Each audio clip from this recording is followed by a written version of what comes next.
mensahe kong iyan para sa ating pong paglilingkod sa Diyos. So, total, hanggang mong mayayin na ako, 11:32. So, narinig po natin, meron po Tagalog dito, ano po, si Sister Justin. So, narinig po kung saan na mga salita ng Diyos na ating narinig ay yung Acts chapter 5 verse 29. We ought to obey God rather than men. So, unahin natin Diyos, hindi yung tao. So, mga kapatid, nariyan po yung mga halimbawa din po na ibigay ng ating kapwa nagawa patungkol po sa paglilingkod sa Diyos. So, na-mention nga rin po niya na mayroon po minsan hindi natin talagang inaasahan. Subalit, nalin nga po ang kapatid sa kanyang pagpapaliwanag na minsan nangyayari. So, ngayon po, mga kapatid, sa banal na kasulatan ngayon po,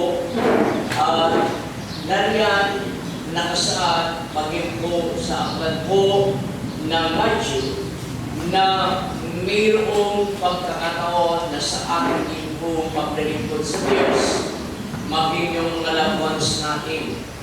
So, dito po, sa aklat po ng 10:34 ng aklat ng Matthew, na ganito po yung nakasaad. Nagsabi ng Panginoon, hindi ako naparito nadala yung kapayapaan, kundi yung taba. Ang sabi po, huwag ninyo isipin ako'y naparito upang magdala ng kapayapaan sa lupa. Hindi ako naparito upang magdala ng kapayapaan kundi taba. Sapagkat ako'y naparito upang mapagalitin ang lalaki laban sa kanyang ama, at ang anak na babae laban sa kanyang ina, at ang manugang na babae laban sa kanyang biyanang babae. At ang magiging kaaway ng tao ay ang kanyang sariling kasambahay. Kaya ang hindi man napupod sa kanyang ama, sa kanyang kapatid, sa kanyang asawa, ay hindi karapat-dapat sa akin. So, ibig sabihin yung napupod, ibig sabihin hindi tayo napupod. Kundi kung sila po ay pinaiigit natin para sa ating Panginoon. So, dito pinagkikita na hindi kapayapaan kundi taba, dahil narinig ko nga po na sabi ng ating minamahal na kapwa manggagawa ng Panginoon na sino yung hindi dumanas ng pag-usig. Maging sa mga loved ones natin, may pagkakataon na kapag misyon po natin ang ating buhay, binuksan ng Panginoon ang ating pag-unawa, ang ating mga puso, at tayo po ay naglingkod sa Kanya, surrender natin ang ating sarili, kundi ang kalooban niya ang ating susundin, so makaka-experience tayo ng persecution. So sa labans din po noon, sabi nga po, na-experience ko, bakit ipinagpalit mo yung nga po yung dating ranyo. Umibak ka ng ranyo. Ganyan po yung sinasabi. So may pagkakataon, hindi kayo nagkakaunawaan. Dahil yung dating ginagawa nyo, magkasundo kayo, halimbawa mag-asawa, magbiyanan, so hindi na kayo magkasundo dahil naninindigan ka na sa katwiran ng ating mahal na Panginoon. O mga mandaya, nakabisan mga daya. Pero dati, ang nakakaburi kay dinubuan. Manya-manya at ipapansal. So, nung makakilala ka sa Panginoon, dati mong kasamang kumakain ng dinubuan, so ayaw mo nang kumain, so may pagkakataon na iba na yung mariyo. So may pagkakataon na hindi na kayo magkasundo hanggang sa, yun nga po, manindigan ka lang. Unahin mo ang ating Panginoon, yung isa ng kuyon, at kung ikaw ay maging asin, ikaw maging ilaw ng iyong sambayanan, posibilidad na sila po ay maakit. So huwag mong ibang compromise, huwag mong ibang palit. Sabi ng ating narinig, na unahin natin ang Panginoon, ang kalooban, ang katwiran, ang kagustuhan ng Diyos kaysa sa tao. Dito narinig natin na nabilanggo sila Pedro dahil nagbabawa na sila na huwag na pong makaral na tungkol kay Jesus. Pero handa silang mawala ng buhay para sundin ang kapatid. So magbibigay po din po ako ng sa kalimbawa rin po ang kapatid. So yun nga po, na-experience ko po sa aking pamilya. Yung iba, sinuntok po sila, binanay sila, nakalaban sila, pero nagpatuloy sila, nagtingkod sa Panginoon, and to God be all the glory. Nandiyan nga po, na dumating din sa puntong nagpatuloy ako, nag-isa ako. So, yung mga loved ones ko, nasama ko, naglilingkod sa Panginoon. So, kung sinunod ko yung mga sinasabi na yun nga po, posibilidad na ikaw ay minto, na ikaw ay ma-discourage, so ano ang mangyayari sa iyo? Mapapawalay ka sa presensya ng Diyos, mawawala ka sa kamay ng Panginoon. Pero dahil sinunod natin ang kalooban ng Diyos, inuna natin, so yung narinig natin na patutuon ni Mala, mag-verse na kanyang pinangabakan na maliban sa Isaiah, but seek ye first the kingdom of God and His righteousness, and all these things shall be added unto you. So, nung magbibigay po kung halimbawa sa Daniel, sa Termesha at Abednego, pinagbabawalan sila, na sumamba din sa San Diyos sa inyong tatlo, pero hindi nila yun ginawa. Pinuna nila ang Panginoon, ang kalooban ng Diyos. So, kaya po, mga kapatid, sa ating po mga naging bisita, at salamat sa ating dakilang Diyos sa Daimampin po ay nakasama namin sa gawain ng Panginoon. So mga kapatid, uulitin ko po, ano man ang mangyari, lalo na sa panahon ito, kinakailangan na tayo maging matatag sa tulong ng Panginoon, na tayo ay magpakalakas, sapagkat ang magtitiis hanggang sa wakas, sila lang ang maliligtas. Tandaan po ninyo, napakahalaga po ng kaligtasan. Ito yung biyaya ng Diyos, regalo ng Diyos, pero kinakailangan sumunod tayo. So, nabigla din po kanina kay Madam, iniisip na nagpapaalam siya. Akala ko, mauna na niyang pupunta si Lord eh. Hindi na ninyo ko makikita. Kaya nangyari sa labi ko. Eh yung pala, kapansamantala lang po. So, nariyan po, i-encourage tayo ng ating namahalin po na kapatid na si Madam Ka na nga po, kapatid, salamat sa ating dakilang Diyos sapagkat na-mention na matagal yung gustang hindi nakadalo. So, sila po ay napanambalik sa gawain ng Panginoon.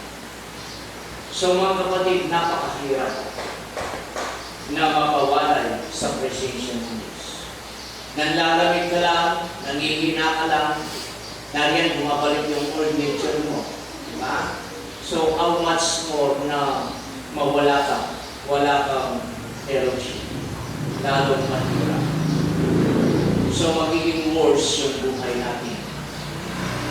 Ang sabi nga po ng Biblia na mayroong mga tao na sila po ay katulad po ng baboy. Pero hindi ko sinabi ganyan po sa mga kapatid, no po, at mayroong mga aso na ibinigay na halimbawa. Sa Proverbs, sa Peter, na yung baboy na galing sa kusali na kapag ito'y naliguan, malinis na siya, at pagkatapos binabalikan niya at doon talaga nananatili. So, ang baboy kasi, ang paborito niya iba, yung talagang usali. No po. Kaya, gusto niya doon sa kasalanan. Doon sa hindi maganda. Pero iba naman po yung na-deceive ka, pero ang tinutukulan ko doon, ang sabi roon, na ang tao na siya kinuha na ng Diyos at binihisan, pinakabagat, so binalikan niya at nanatili doon, yun lang na mission doon. Yung baboy at yung aso na kapag nagsuka, pinasin niya yung sukan niya. Yan po. So mga kapatid, salamat sa ating dakilang Diyos sapagkat muli po sa atin at narin na po yung minsan niya na nagigabay sa atin na tayo magkaroon ng panindigan na maging priority, na maging prioritize sa ating buhay palagi ang ating mahal na Panginoon. Na anuman ang mangyari, ang Diyos ang siyang ating buhay. At ewan ko lang po, yun nga po, dahil siguro talagang pinipin niya sa ating mahal na Panginoon na siya'y makarating sa ibang bansa. Dahil yung iba talagang umuwi pa lang noong Martes, nagpunta siya ng 1 month. So, ang desire po nila talaga kapag nagkaroon ng pagkakataon, gusto nila dito rin dito. Sampo. So, mamaya meron ng kung dadalo na na-mission po noon na binabible sa sila. Yung online cellphone, nandiyan lang po, 1 month din po magpapakasin yun. So, nariyan po galing ng London at na-mission po na baka makadalo mamaya dahil nagbakasyon. Hapon. So, sa ating minamahal na kapatid na si Sir Madam Ka, so yun nga po, kung ano ang plano, kung anong kalooban ng Panginoon, yan po talaga ang kasunod. So, ipinipray po niya, ewan ko lang po, kung pupunta siya sa lugar po ng China, nagbalik na kagalat na yung China. So, ngayon po, sa Bible, sa Romans 8:28, may kahit pumaro ng Lord na all things work together for good to them that love God, these are called according to His purpose. So, katulad po ni Joseph, na siya po'y nakarating sa lugar po ng Egypt, at yun ay layunin ng plano ng Diyos kung bakit siya nakarating sa lugar na yun. So, meron siyang malaking vision kung bakit nandun siya, at yun ay plano at kalooban ng Diyos. Pero kung hindi kalooban ng isang naglilipod sa Panginoon at sa kanyang sarili lamang kagustuhan, pagnanasa, kung nangungusap ng Panginoon sa iyo ng agwag at huwag, magiging katulad ka kay Jonah. Si Jonah ay umiiwas sa kanyang responsibilidad. Si Jonah ay inatangan ng Panginoon na pumunta sa lugar ng Nineveh, pero dahil umaalis siya at nariyan, sabi nga ng Biblia, iniiwasan niya yun. So, sa halip na pagpapala, siya po ay nahirapan. So, narin po mga kapatid, hanggang sa nakasunod din po siya sa kalooban ng Panginoon.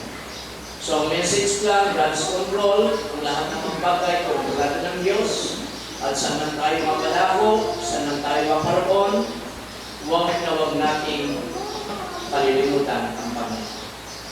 Yung relasyon natin sa Panginoon, pananalangin, at yan po ay huwag nating kalilimutan. So, salamat naman sa Panginoon dahil sa ganitong mga gawain, sa mga anoring live na po, sa iyo mga kapatid, nanay po, na walang fellowship, so nakakapanood naman po sila sa gawain. So, hindi po, at narin po, mga kapatid, sapat na po yung mga salita na ating napakinggan, ng mga salita ng Diyos sa puso natin, ano man ang mangyari, unahin natin ang ating Panginoon. So, we ought to obey God rather than men, but seek ye first the kingdom of God and His righteousness, and all these things shall be added unto you. Yan po ang kailangan. Ano man ang lahat ng ating gagawin, kinakailangan kung siya ang una sa atin, ipinagkakatiwala natin sa Kanya, nag-pray tayo, at nariyan sa lahat ng ating gagawin, isinasambuli natin sa Kanya, yan po ang prioridad na dapat mangyari sa ating buong mga. Hindi natin siya pinanugunahan, kundi siya ang nangunguna sa ating mga buhay. Ulitin ko po, nariyan po ang mga salita ng Diyos na siya magiging gabay ng bawat isa atin upang tayo ay di malupit sa landasin ng ating makaramdaman. Natin purihin naman.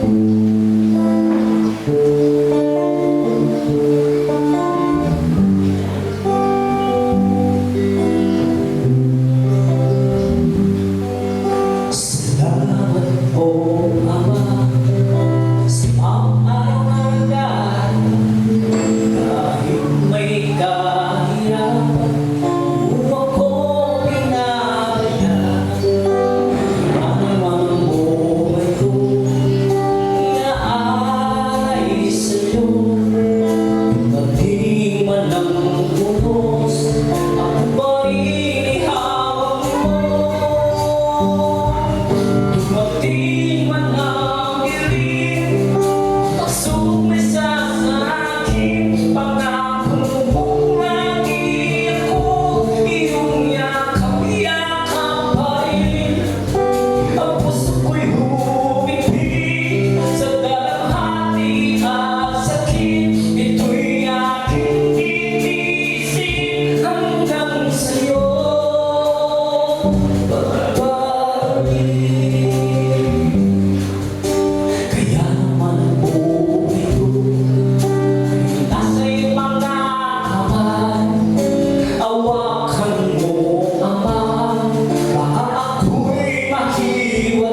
Kunin po ang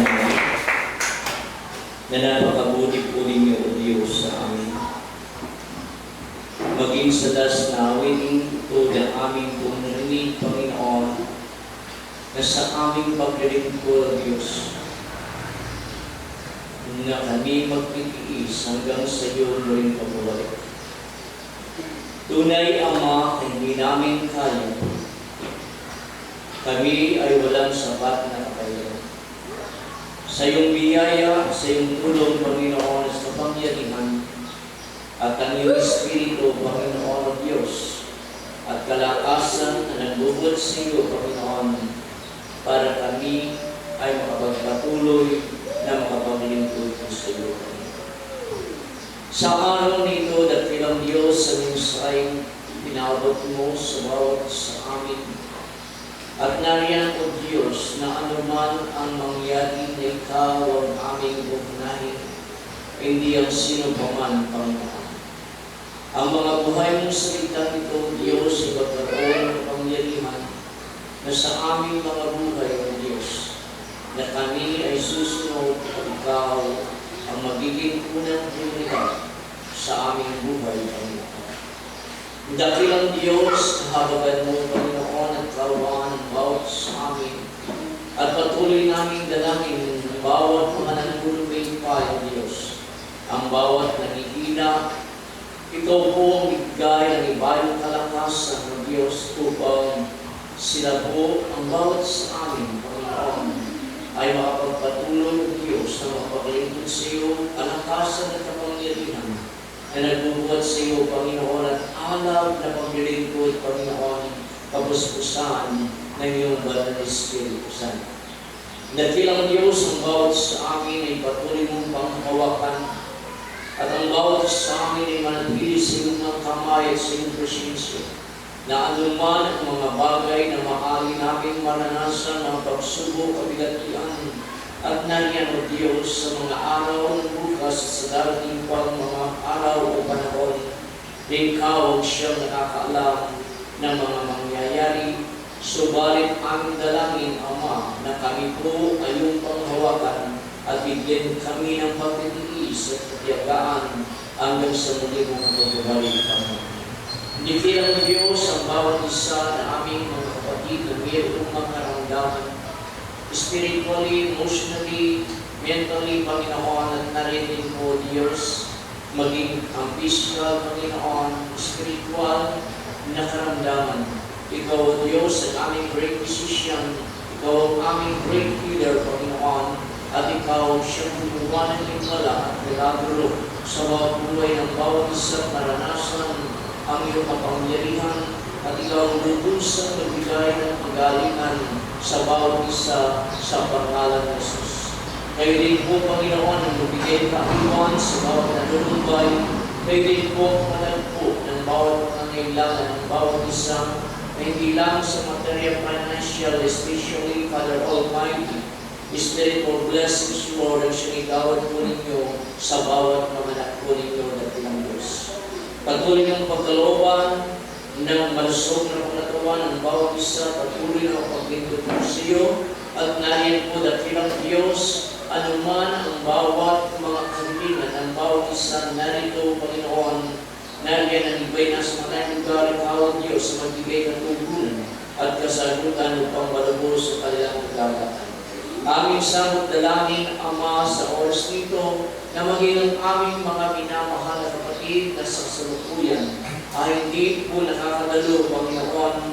Dalangin po namin ikaw siyang gumawa ng kaparaanan, ikaw siyang magudyok, Panginoon, sa kanila, Diyos, na sila dumalo sa iyong managawain at pagpatuloy na makapaglingkod po sa iyo, Panginoon.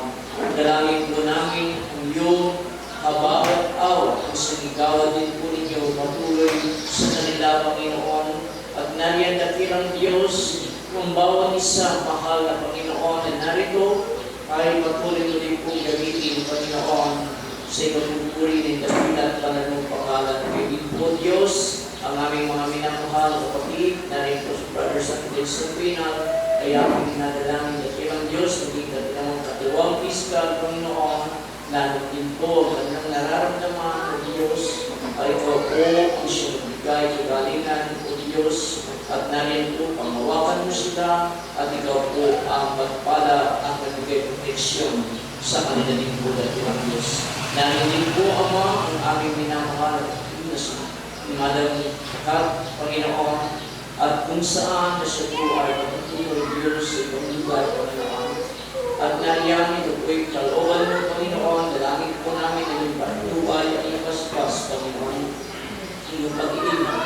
Ikaw ang lubos na nakakalam sa lugar ng kanyang patutunuan, sa kanyang mga kasama, at narinig po na ang Diyos sa kanyang mga gagawin doon. Patnubay mo po, bless mo siya, Panginoon, at ang iyong patnubay, o Diyos, ang patuloy namin hiningi para sa Kanya at namin po ang iyong pag-iingat at sumiklalim na iyong pangyarihan dakilang Diyos at ilayo po siya sa tiyan na pamakaan sa Kristo na Panginoon at patuloy siya pagkalooban ng gusto ng katawan, Panginoon, at nariyan.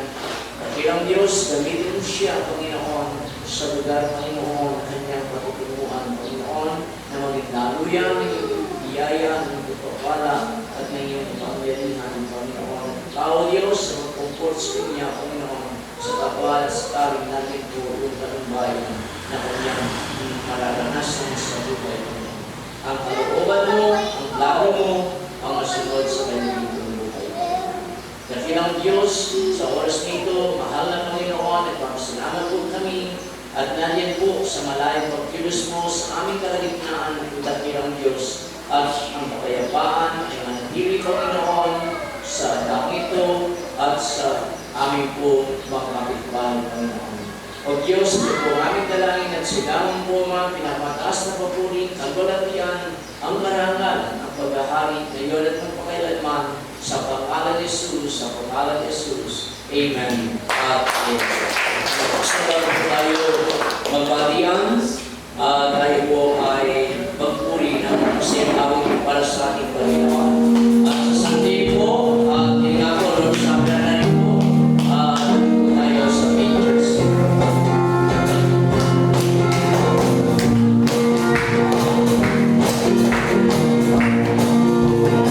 Buti na ating Panginoon,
at nalit po pagdalo sa gawain at sa mga spiritual na gawain. So, nagkalis ko po kayo na tayo talagang mapakatatag at talagang kinakailangan magsumikap po tayo lahat. Sama po kami. So, patuloy po tayo sa paglilingkod sa mga pamahan po tayo ng Brother Ben po sa closing prayer po sa Lord's Prayer.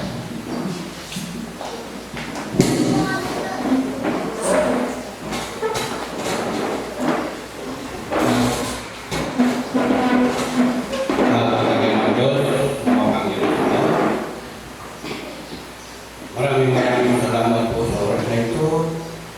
Natapos ko ang aming pagpupuli, pagsamba sa iyo sa Espiritu at sa katotohanan. Lord, luhubin mo po kaming lahat po ay nabusog sa inyong mga salita. Akong paano, Panginoon, ang pagkakataon na lagi mong pinagkakaloob sa amin ay ikaw ang nararamdaman. Panginoon, ang kabutihan, ang pagmamahal mo sa amin sa bawat isa sa amin na natin na kailanman ay hindi mo mamihingan, hindi mo kami pinabaya. Kaya maraming salamat po sa oras na pinagkakaloob mo sa amin, sa aming mga pagkukulang, sa aming mga kahinaan. Ikaw, Panginoon, ang nagpupuno. Kaya sa oras na ito, malapad lamang, Panginoon, na ikaw ang aming itaas sa pangalan ng Yesus. Panginoon, ikaw po ang nakakala lahat ng aming mga pangangailangan, lahat ng kakulangan sa amin. Hinihingi po namin sa bawat isa na ikaw lamang ang makakapagpuno nito. Kami mga karayin, Lord, na nagbakasin sa aming mga puso. Maraming salamat sa mga pagsubok na ibinibigay mo sa amin. Nagiging santi, Panginoon, ng pag natapos ito, nagiging kalakasan sa bawat isa. At natutupad, Panginoon, kung ano ang nais mo sa bawat isa. Kaya sa oras na ito, kayo po, Panginoon, ang aming tinataas. O Lord, alam namin na walang hanggang yung pagmamahal. Kaya dapat dagdagan mo, Panginoon, ang aming pananampalataya at iparanas mo, Panginoon, sa bawat isa sa amin kung gaano, Panginoon, ang pag-ibig. Kaya Lord, sa oras na po ito, maraming salamat sa mga salita ay panakain mo sa amin ang mga pinarinig mo. Natawa, Lord, ito yung naging pakinabang sa aking narinig at bigyan mo kami ng pag-unawa sa bawat isa. Na kung paano, Lord, sama mo sa binago mo sa aming buhay. Kaya, Lord, ngayong oras na ito, ikaw ang aming pinaparangan. Kaya ang hihingin namin sa pasan ng aming pag-iwan mo na ito. Kung paano po kami nakarating dito ng ligtas sa aming pag-uwi, Panginoon. Ikaw po ang umawag ng manibela ng mga sasakyan ng mga kapatid at ikaw ang mag-ingat sa bawat isa sa daan namin dinadaanan na makarating sa bawat tahanan namin na ligtas at ikaw ang pinupunin. Kaya, Lord, napakabuti mo sa oras, sa araw-araw minuto na ikaw ay laging nasa puso na. Kaya ito ang aming masasabi, Panginoon, na wala wakas na hanggang sa ngayon, Panginoon, ay laging ikaw ang aming pinapasalamatan sa aming buhay na binigyan mo ng pagkakataong makapagbago, binigyan mo ng pagkakataong makapagsisi sa aming mga kasalanan na nagawa at sa mga pagkukulang na marami, Panginoon. Kaya sa oras na ito, kayo ang aming tinataas, kayo ang aming Diyos na buhay. Kaya sa oras ito, sa iyo kami nagtitiwala na nanalig nagpapasako at kami mag-iwahiwalay Panginoon ng masaya dahil ikaw ay nasa aming puso sa oras na ito at hindi ka mag-iwalay. Ikaw lamang, wala nang iba, sa pangalan ng Jesus. Amen and amen. Pag-usyo po. At magbatin po ang bawat isa sa pangalan ng ating mahal na Panginoong Jesus. At ang biyaya at pagpapala ng Diyos ay sumaganan lahat sa bawat isa. Lahat ng mga Panginoon. God bless you all.